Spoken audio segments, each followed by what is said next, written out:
Hello সবাইকে। আজকে চলো তোমাদেরকে নিয়ে যাই একটা খাঁটি বাঙালি বিয়ে বাড়িতে। তো বিয়েটা হচ্ছে আমার ভাইয়ের। তো সেখানে কি কি মেনু আছে দেখো, চলো দেখে নেওয়া যাক। এত কিছু আছে, সব বাঙালি মেনু। তো বাঙালি বিয়ে মানে বাঙালি মেনুই হবে। তো আর এগুলো ছাড়া বিয়ে বাড়ি অসম্পূর্ণ। দেখো কলা পাতা দিয়ে দিচ্ছে, এত ভালো লাগছে। মানে এখনকার দিনে তো আমরা কেউ কলা পাতায় খাই না, এতটা সময় নেই আমাদের কারোর কাছে। কিন্তু এই যে বাঙালি আনা, দেখো চানা মশলা দিয়ে দিল, মানে এত ভালো।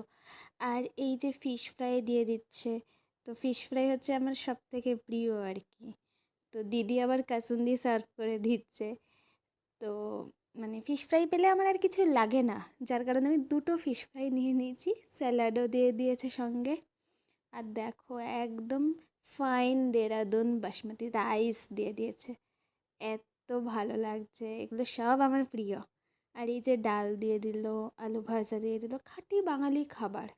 আর রান্না প্রত্যেকটা এত ভালো হয়েছে, অসাধারণ মেনু। দেখো এখানে আবার মাছ দিয়ে দিয়েছে। তো আমি পেটির মাছটা খাই, তো সেই কারণে ওটাই নিয়ে নিয়েছি। তো এই আর কি। তো এরপরে দেখো মাটন দিয়ে দিয়েছে। আহা, মাটন ছাড়া আর কিছু চলে? চাটনি, ফ্রুট চাটনি আর মিষ্টি,